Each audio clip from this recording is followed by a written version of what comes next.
Hello guys, welcome to my channel. This is Ehsan, and in today's video we're going to take a look at another simulation example in LTSpice, how we can model a spike in LTSpice and how we can smoothen it or remove it.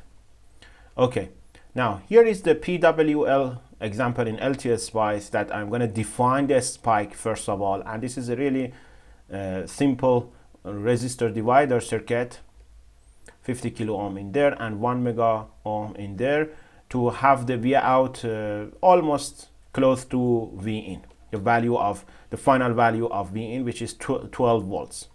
But in order to define a spike, I'm using PWL in different times, different values, in 0 second 0 volt, 2 millisecond 2 volt, 3 millisecond B 20 volt, and 4 volts. So this is where it gets to 20 volt at this time.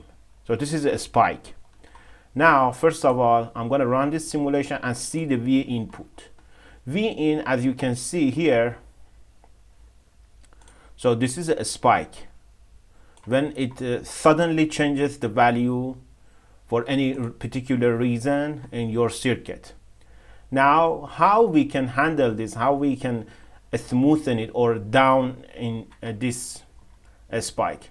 The really simplest way to do that is to put a capacitor and use an RC filter at the output.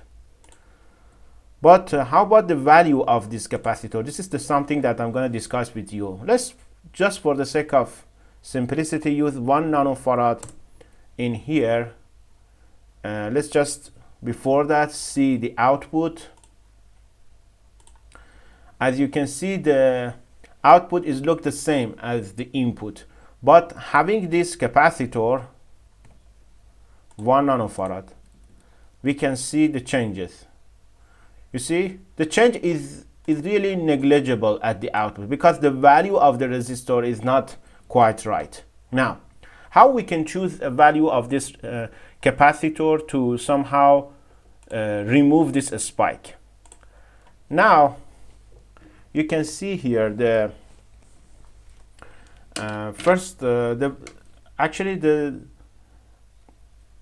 resistor of the resistance of this capacitor equals to 1 divided by 2 pi f times c, or in other words, if we have the value of resistor C, the value of C, which is the thing that we're looking for, 1 divided by 2 pi f times R. Now, what is F, what is R in this formula? So, in order to define F, take a look at this spike, and you can see the time where it happens. What is the time? Let me just zoom in a little bit. The time is between 2 milliseconds till 4 milliseconds. So T is equal to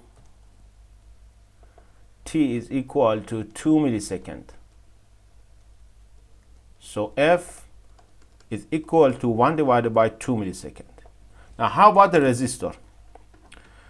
The resistance of this capacitor depends on this resistor, and we want to somehow down this spike. So the value of the resistor that this capacitance shows must be much less than this capacitor in series to make it down. Okay, so this is a 50 kilo ohm, and the resistor of this capacitor must be much less than this 50 kilo ohm. So now this is the rule of thumb for the value of this resistor must be much less than 50 kilo ohm. So for example, we choose the 1 divided by 10 of this 50 kilo ohm. So it equals to 5 kilo ohm. Now we can put this into this formula, 1 divided by 2 pi f1 divided by 2 millisecond times 5 kilo ohm. You can put 2 milliseconds in the denominator, 2 milliseconds divided by 2 pi times 5 kilo ohm. Now I'm going to use the calculator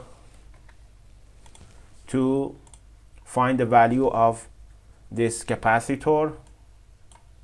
2 milliseconds, which is 0.002 divided by 2 divided by pi, which is 3.14 divided by 5 kilo ohm. Hit enter, and this is our result. Okay, this is our result. This is e to the power of -8, and you can say 63 nanofarad. Okay, this is the value for capacitor. Now we can change this value to 63 nanofarad, which is much higher than 1 nanofarad, and simulate. Ta-da! As you can see, we somehow manage this spike and resolve it, okay, and facilitate this spike. And this is actually the maximum value for this resistor, which means the minimum value for capacitor to remove this spike is this 63 nanofarad. So if you somehow make a bigger choice, for example 100 nanofarad, you probably better manage this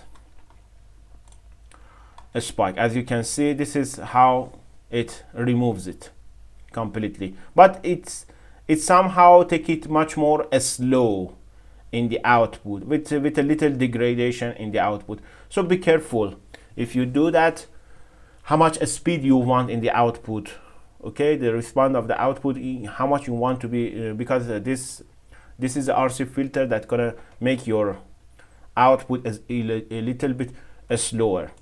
So this is how you can model a spike and how you can filter it using a really simple RC filter. Okay, I hope you like this video. If that's the case, please give me a thumbs up and share this video with your friend. I will see you in the next video.